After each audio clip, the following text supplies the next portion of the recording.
up, deals with things are like wrong sounding to us. They're backwards. They're incorrect. I had a math teacher in high school. He's one of my favorite teachers. And he would always erase anything that was incorrect on the board. And he would grunt, we can't have any lies on the board.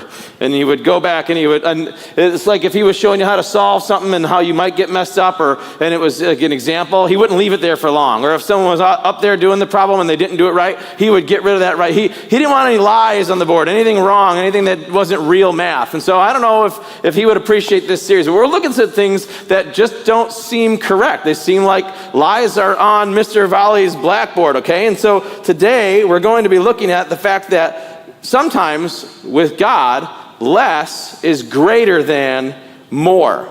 And it sounds backwards. And it doesn't mean always, but we're going to look at one specific passage where we see that less is greater than more. And we're Americans. We know that bigger is better, more equals more, and like no looking back. In fact, if you've been watching the Olympics, although we're the third largest country in the world and possibly the richest, we love to brag about how bad we destroy all these tiny little countries that we've never heard of. Like, yeah, we got more gold medals than you. Take that. You know, they're smaller than most of our cities. And we're like, yeah, we're amazing. So like, we love bigger, better, more, counting. More always equals more in America. But God says in this passage today that less is greater than more. Rochelle, my remote's not working, so I'll let you help me out. I apologize for that. Less is greater than more. And the passage we're going to look at today is in Mark chapter 12. If you brought a Bible or if you've got one on your phone, open up to Mark chapter 12. Mark's the second book in the New Testament. The first four are all about Jesus' life, his ministry, his teaching, his death and resurrection. And so he would go around talking to people, teaching people, healing people, doing miracles, hanging out with his guys, constantly pointing people towards God, pointing people towards God's kingdom, and sometimes just messing with our minds when he points something out that we're like, that seems backwards. I wouldn't have caught that. I wouldn't have noticed that. I wouldn't have added it up that way. And in this passage, we're going to see that with Jesus, sometimes less is actually greater than more, okay? And this is a famous passage. This is one that you might have heard of or studied as a kid. It's about a little old lady, a widow actually, who gives a really tiny gift at church. And you might know it as the widow's mite. I actually brought some widow's mites. When we read this passage, a friend of mine named Dale, who goes to this church, he's sitting right there. He told me this morning how much he loves when people thank him from stage and call out attention. So everybody give it up for Dale. A few years ago, he gave me this. I keep it on my desk. These are, if you want to come see it afterwards, these are actual ancient tiny copper coins, like the ones that we're going to read. And he actually made this and printed it out with this passage, which I just think is so cool. And he wrote me a little note to remind me that whatever we give to God is never too small. And that's what we're going to learn from this passage. So we're going to read this passage.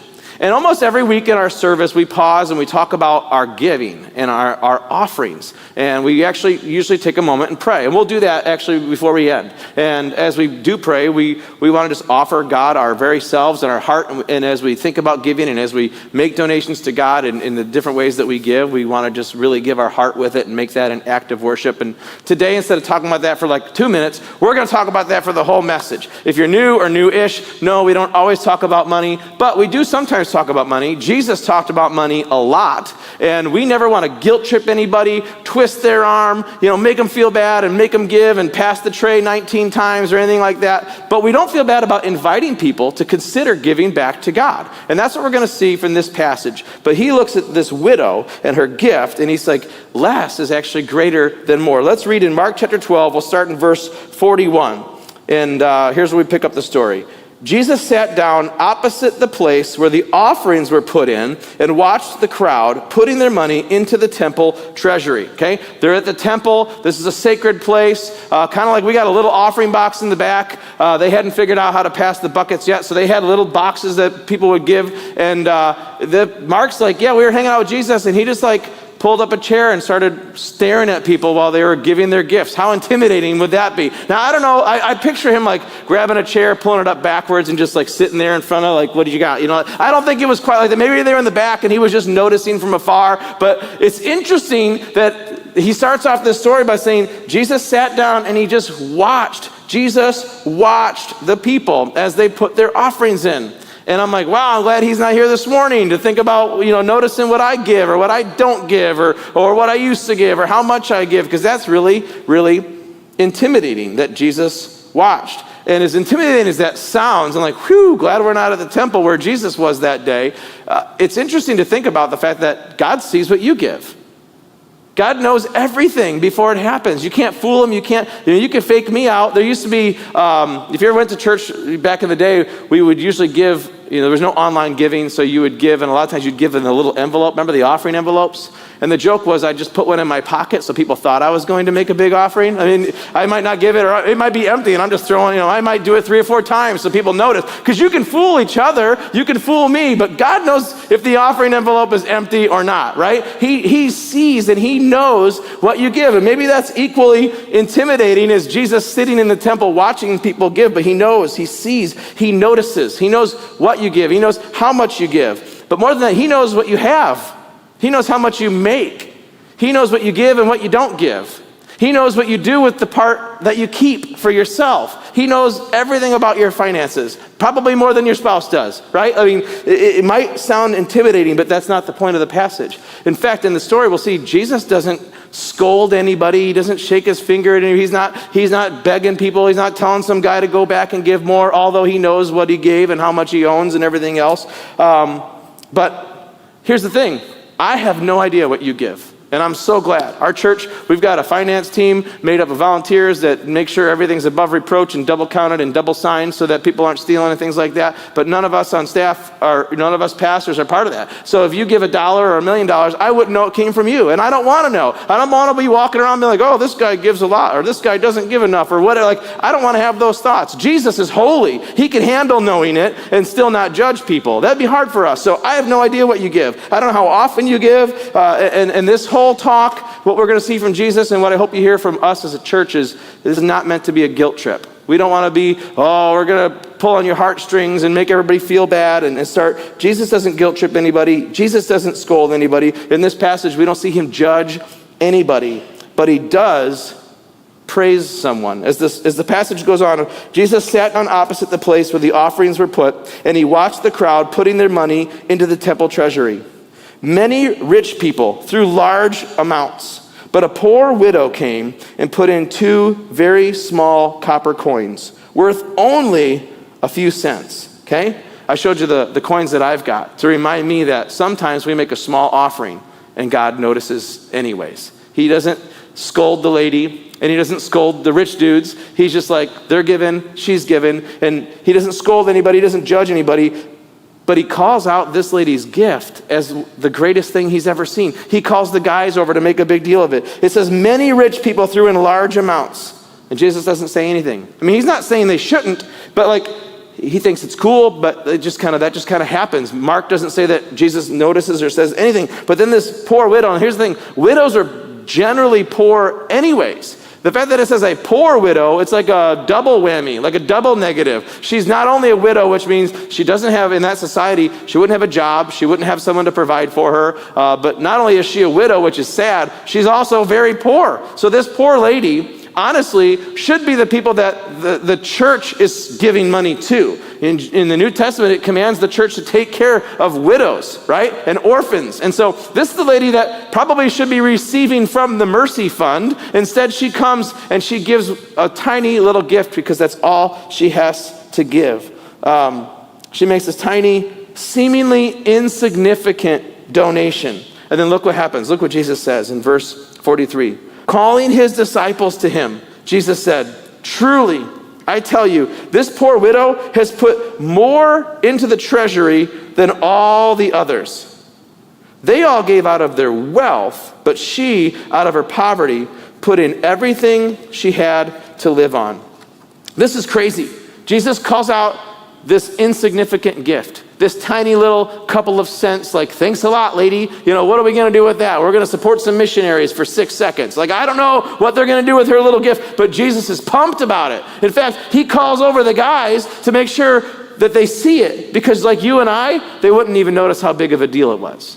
If someone goes and throws 2 cents over there, we're not going to write them, a thank you note and call the gang and everybody put them on our shoulders. But Jesus does that for this poor widow. He says nothing about these guys' huge gift. Those are the ones I'd be like, did you see that guy? That rich dude threw a giant check in there. Like, go everybody high five him. Nope, he just lets that guy keep going. Thank you very much. I don't need to call out your faith. But this lady, this sad old widow who makes almost a joke of a gift, he gets pumped about. He makes a big deal about it. He calls over the disciples to make sure that they don't miss it. And he says they gave more. She gave more than the other guys. I think the way it's phrased gives me the idea that he's saying she gave more than all of them put together. And I'm like, she didn't give more than any of them, let alone they're getting work done, Jesus. They're going to be doing ministry, right? They're going to start a youth group with that. They're going to send money across the seas and support people. Like, they can do a lot of ministry with what those guys gave. She didn't give more. I'm sure Judas is in the crowd and he's like, no, that's incorrect, Jesus. She did not give more, because he's always counting, right? Like, he's got his eye on the treasury even before Jesus did. But Jesus is like, notice what happened. She gave more. God's math doesn't add up the way we add things up. God doesn't think all the ways that we think. Jesus is teaching us that sometimes less is greater than more. She gave less. He says she gave more. And here's why. We said earlier, God sees what you give, but he's impressed by how you give. He's not impressed by how much you give. He's impressed with the heart behind the gift. He sees your faith. He notices obedience, and he knows your heart. And he sees this sad, poor widow make a teeny tiny gift. Everyone else would have laughed at her. And he pauses the service, calls over the leaders and says, check out don't miss this. Look what just happened. Because it's not about how much she gave, it's how she gave. It's the heart and the faith behind it.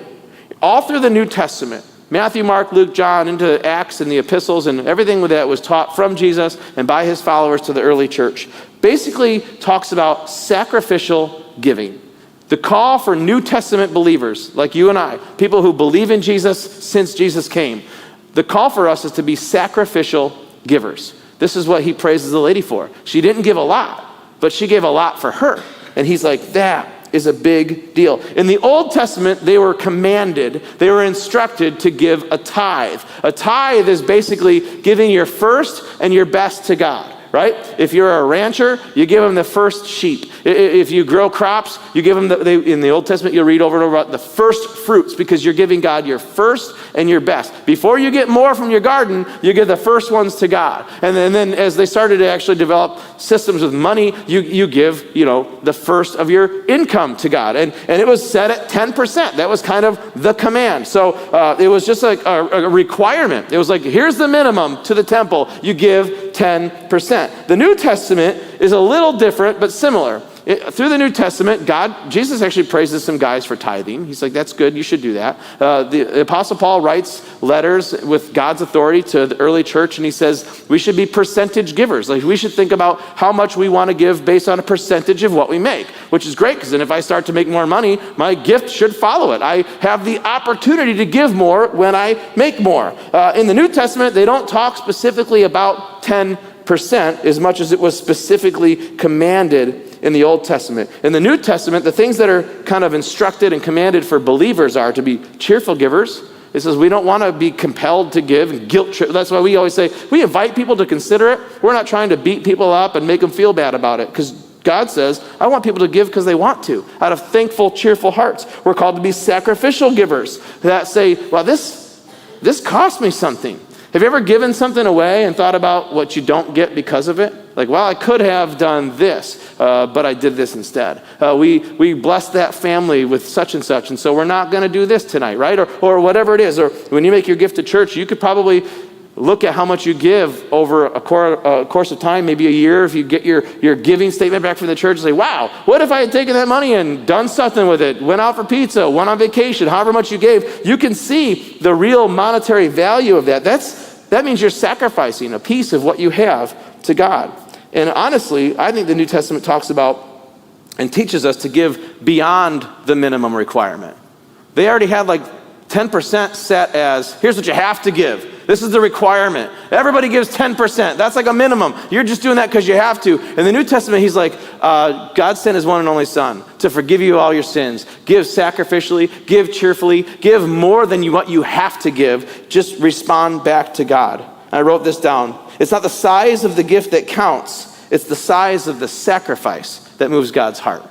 So these guys give huge gifts, and I'm sure he's glad. I'm sure God will bless them for that. He's not saying they were wrong, but when she gave, although it was a small amount, the size of the sacrifice was huge. He's like, guys, check this out. It's not the size of the gift, it's the size of the sacrifice. In the New Testament, here's a few examples of sacrificial, beyond the minimum kind of instruction on giving. There's a guy that we know as the rich young ruler. And if you know the story, Jesus says to the guy, why don't you sell everything you own and give it all away? And the guy goes away sad because he'd rather have his stuff than a relationship with Jesus. Now, he's not telling all of us that we should sell everything, but that was what that guy needed to hear. What he's saying is it's more than just giving 10%. You know, this guy had a lot, and Jesus is like, you need to get over your stuff issue and follow me with all your heart. So he tells that guy to sell everything and follow him. Early Christians would sell their land, their properties, anything they owned, and then they would give it to the leaders of the church. They basically considered nothing their own. They would say, I sold this, and I got $10,000 for it. Here's the $10,000. Give it to the people who need it. God blessed me, and that's just the way they lived all through, you read about in the book of Acts. They shared everything.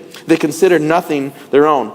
Paul in the New Testament encourages Christians to give radically and to give sacrificially, way more than just like, I'm supposed to do this and God said so and there was the 10 Commandments and all that. He's like, no. Like, make it a thanksgiving offering, recognizing how good God is to you. Looking at the New Testament, the standard of giving appears to be higher than the Old Testament. The Old Testament was like, here's the minimum requirement. The New Testament invites us to think about percentage giving at a radical, sacrificial level. Now, for some people, a lot of people, 10%, to give away 10% of what you make, that's a lot of money. That adds up real fast. And in America, if you look at any stats on finances, most Americans spend more than they make. So like most Americans aren't making it on 100% of their income. And Jesus is like, well, you should try to live on 90%. That is radical. 10% is a huge deal. I don't want to say, if anybody gives 10%, they should feel like they're just the scum of the earth. They're giving. No. But it's interesting to hear, like, sometimes I feel like we put a cap on ourselves because the Old Testament had that number of 10%. And we feel like that's the standard. That's what we do. And sometimes God would say, what if you gave more? What if 10% is not that big of a sacrifice? God's blessed you, God's provided for you, and all of a sudden, like, giving 10%, like, that's on, speed dial. That's just happened. I don't even think that's automatic. What if we gave sacrificial? That's what the New Testament seems to be inviting us to. 10% is a great starting point. It doesn't have to be your finish line. Now, again, I'm not trying to say everybody needs to give more and we're not leaving until you make a commitment to the church. That's not my point. But what I see in this passage is Jesus seeing the lady's faith, seeing the sacrifice, and that's what moves his heart. Jesus points out to his disciples that every little gift matters. Teeny, tiny, seeming to be a joke to Judas and some other people that were noticing. And he's like, no, that moves my heart. He calls the guys over. Guys, check this out. Don't miss this. This is awesome. This is what I do with my 16-year-old boys when I see like a really cool sports replay. I'm like, guys, check this out. I'm passing them my phone. Like, did you see this play? Like there was one yesterday where this guy like threw the ball out of his glove to the other guy who barehanded and they made a double play. It was awesome, right? Like, I want to show that. That's what I get excited about. Jesus gets excited about this lady giving 2 cents to the offering. He's like, guys, check this out. You don't want to miss this. I wrote this down. This is kind of weird, but I like it. The widow's mite was the widow's might. Like, you could look at her and say she gave nothing. Jesus looks at her and says she gave everything. Her strength, her faith was powerful, even though her gift was tiny. She totally understood that God was her provider.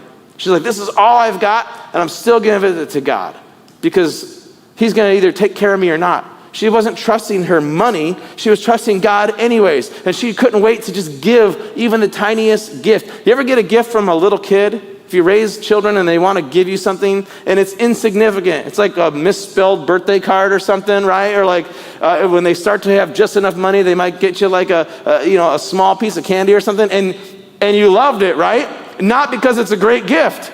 It's cheap. It's, bad coloring or something like that. And you saved it for 6 years. Why? Because it's not how awesome the gift is, it's the heart behind the gift. It's the same with God. He sees this lady's faith. She's not trying to impress God. She's not trying to butter God up. She's not trying to get away with something or buy off her sin debt with God. She's just trying to give a gift to God because she loves him. She's like, this is all I got, but I'm going to give it with all my heart. And Jesus pauses the whole thing and makes sure. And then Mark, he tells Mark to write it down so you and I could get the message too. He wanted to teach his disciples live in the moment, and he wanted you and I and every Christ follower for eternity to get this story. She's famous. We don't know her name, but she's famous. And she understood God's promises. She probably knew this verse in Proverbs chapter 3. They had the Old Testament back then. And it says this, honor the Lord with your wealth, with the best part of everything you produce. Then he will fill your barns with grain, and your vats will overflow with good wine. She understood that promise. She's just taking God up on his promise. She's like, this is all I got, but I'm going to give it to you. You're either going to take care of me or not. I can't take care of myself. And Jesus is like, we got you. We noticed. God is moved by that. Cherry and I have seen this promise play out in our own life, where we've decided we're just going to try to be generous back to God. We're going to be givers, even some days it's harder than others. Some seasons of our life, money was so tight, but we didn't want to stop giving because we kind of made that commitment in our heart. And we've seen God just provide, sometimes miraculously, when we're like, I don't know how this is going to work. And he is just taking care of us. We thought we might lose a house. We never missed a payment. And it wasn't because of us. It was because God just kept moving and acting for us and helping. You guys probably have stories like this. When you go to lunch today or when you go home or whoever you came with, maybe you can share some stories where you've seen God come through on this promise in your life. Some days it feels like, hey, I've got what I need. I can take care of myself. And sometimes you feel like, I don't know how I'm going to take care of myself. And you see God come through on his promise when you're faithful. He says, first, honor the Lord with whatever you've got, even if it's 2 cents. And then you could trust God to provide for you. If you've seen that in your own life play out, you should share that story with whoever you came with today. Tell your own stories about how God's done that. I've seen that in my life so many times that we're like, okay, I don't want to trust myself, but I know I can trust God. So I don't know what this means exactly for you. I'm not going to try and tell you what you should do about it, but I'll just give you some prompts for you to consider. And this is between you and God. We're not looking for you to fill out a card or change your giving strategy. We just want to lead you in a time to think and consider and pray with God. But the first is, be generous back to God. And the key really is back. This widow understood that the 2 cents she got came from God. And the rich guys, whatever they had, that came from God too. And so it's really not that you're so amazing that you would give to God or give to God's work. It's that you have what God gave you anyways. The job you have, the education you have, the opportunities that have come your way, whatever you've got came from God. That's what we believe, that he gives it to you. You're just managing his resources as long as you're alive. However much he gives you to be in control of, if you want to give some back to God, the key is that you're being generous back to God. It's like if I take my kid out for lunch and I ask for one of his French fries, it's like I bought the whole basket of French fries, right? And this is what we do with God. Even if it's 2 cents that we give, when we give it with a sacrificial heart, God points it out to all the angels because he's moved by that. Second is, ask God what he would have you give. I dare you. I don't know if you've ever asked God, how much should I give? What do you want me to do? Maybe you asked God that a long time ago, and you've just kind of been on autopilot. You haven't thought about how much you give or how often you give or how much you should give. And I'm not trying to tell you how much. I really believe it's not the amount, it's the amount of sacrifice. That's what we see in this story. Sometimes less is greater than more. But have you ever prayed that prayer? God, what do you want me to do about this? How much do you want me to give? Do you want us to take another step in this? Do you want us to increase our amount? Do you want us to increase the sacrifice? And then just really spend time waiting and listening to see if he kind of nudges your heart or puts something on your heart. The question is, God, what are you calling me to give? The question is not, what does Erik say I should do? What does culture say I should do? You can just ask God directly. If you're married, pray with your spouse, right? But you can just say, God, what do you want me to do with your resources? Everything I've got came from you. I'm just managing it while I'm here. What do you want me to do with your resources? Do you want me to give more or more sacrificially? The next one is, be a sacrificial giver. If God nudges you with whatever he nudges you, and you're instantly thinking, oh boy, that's going to cost me. That means it's a sacrificial gift. It might be less than the person sitting next to you. It might be more than the person sitting next to you. God doesn't care how much you give versus how much they give. He sees your heart. So if God nudges you and it feels sacrificial, that's scary. I get that. That's uncomfortable. That's like, ooh, that's going to cost me. Anytime I eat fish, and like I'll eat fish, but I don't understand why. It's expensive and it doesn't taste as good as steak. So I'm always like, I could be eating steak for how much I paid for this fish, right? Anybody else feel like that? Like when you give something up, like we only got so much, right? So if you're going to be a sacrificial giver, you're going to be aware of what you could do instead. That's okay. That's not to brag about. But the fact that you're aware of that and it feels scary and uncomfortable, lean into that conversation with God. I'm not asking you to be foolish. I'm not asking you to just sell your house and give all the proceeds. No, I'm just saying, would you be so bold to ask God, what would you have me give? And when it starts to feel scary and uncomfortable, that's because it's sacrificial. And God notices that sacrifice, that moved the heart of Jesus. Like we said earlier, God sees what you give, but he's impressed by how you give.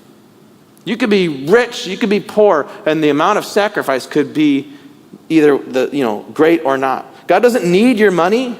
He doesn't care about the dollar amount. He cares about your heart. And just like the rich young ruler, he's like, you got an issue with your stuff. You got to get over that if you want to really follow me. He wants your whole heart. He wants you to trust him. He wants you to honor him. He wants you to be completely surrendered. And for most of us who live in America, one of the hardest areas to surrender to God is our finances.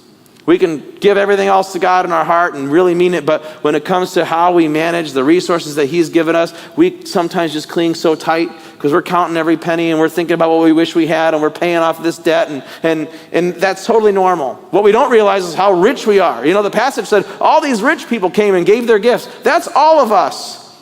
Like most of the poorest Americans are still in the top 1% of earners worldwide. We don't think about that because we're surrounded by rich people. You live next to rich people. And I don't know if they're rich or if they're just driving around a whole bunch of car payments. We don't really know. Sometimes we just think they got it all figured out. How do they afford all that? Well, they might not be. Most Americans are spending more than they make. But God's like, I want you to trust me. I want you to surrender every area, and it's hard for us Americans. But when we give him more of ourselves in every area of our heart, he fills it and fills us with more of himself. And you can share those stories at lunch today too. How God has met you, how God has grown you, how God has worked in your heart when you've actually let him into the hardest places to surrender.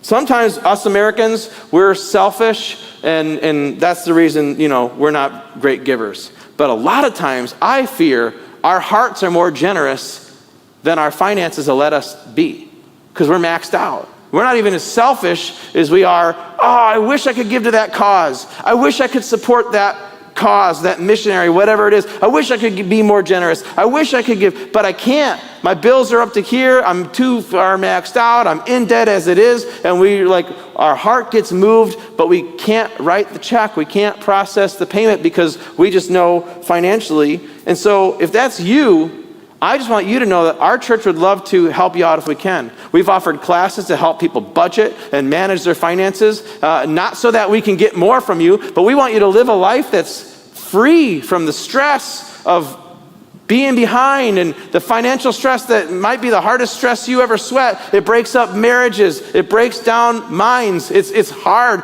God doesn't want that for you, and neither do we. If we can help you find a class or something to work on budgeting and financing or your marriage because of it, we would love to come beside you in that because that'll bless your marriage, and eventually you'll get to a place where when you feel like you want to be generous, you can actually be generous. I think most Americans want to be more generous than they've put themselves in a position to be able to. But Jesus is honored by our sacrifice. Here's how it's worked out for me. At a young age, my family just taught me you're supposed to tithe. 10% goes to the church. I used to mow my grandpa's yard. He'd give me $10, and he would tell me one of those goes in the offering on Sunday. And he wasn't being funny. He was just letting me know, I'm your grandpa, I'm going to teach you how to do it. My parents were the same way. They always gave to the church. They taught me to give to the church. I was just raised thinking that was normal, which is really nice. Because if you wait till you make real money, and then you realize God wants you to give a percentage back, you're like, whoa, I just that's a lot of money, right? When it starts and it's like $1, it's like, okay, I can do that, and it grows as you go. So it might be hard for some of us to start. That's how it started for me. But I'll tell you what, tithing has helped me be a less greedy person and a more generous person. Because we just decided we're going to do it. My wife and I, as a couple, as a family, we just decided this is how we're going to honor God. We're going to give back to God a little bit of what he's given us. And I'll tell you what, I'm a very greedy, selfish person. I don't know if you are. You're probably a better person than me. I think we're all greedy in certain ways, and we just don't see it. We don't see it because we're normal. We're Americans. We're all greedy. We don't even think about it, right? Tithing is a discipline to help me be more generous instead of just hope I'll be generous. Because my hopes don't always come through. It's a practice that's helped me be less greedy and more generous. And then as my income has increased over the years, my giving's increased. But you know what else has increased? My desires. Well, now that I make more money, I can spend more money, and we can do that, and we can have that, right? This is the American way. The more we make, the more we want, the more we want, the more we spend. And even though we got more money, we feel like we're more broke than ever. And so this has been a good habit that I'm glad I started young, so that as my desires increase, then our lifestyle can increase, and you get a raise and things like that. My giving actually increased with it because we decided we're going to be tithed. Shortly after we were married, my wife and I decided, what if 10% doesn't have to be a finish line? I just gave 10% since I was like 8 years old, right? And we thought about it, we prayed about it. We decided, God, we're going to up our percentage. We're going to give more than 10% because we can.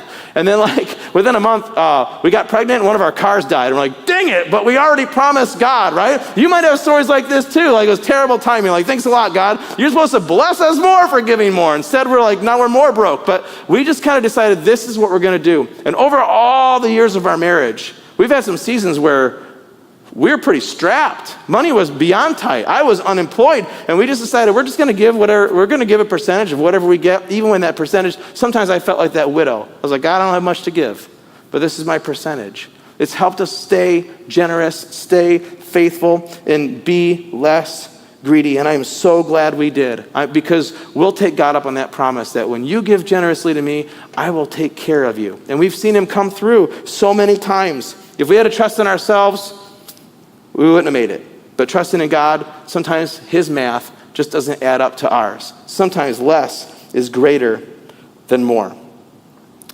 Tithing has been a practical way for us to just know and remember that God's our provider. If you're a regular giver, when you make that gift, it's a great reminder that you're trusting in God more than yourself. That you're saying, okay, God, I'm going to live on this much of my income instead of this much of my income because I trust you more anyways. I want to be, banking on your promises more than my wisdom. And so it's just a practical, awesome reminder that God is your provider, and being generous back to him is the way you want to live. So if you're not disciplined in that, I want to invite you to consider that.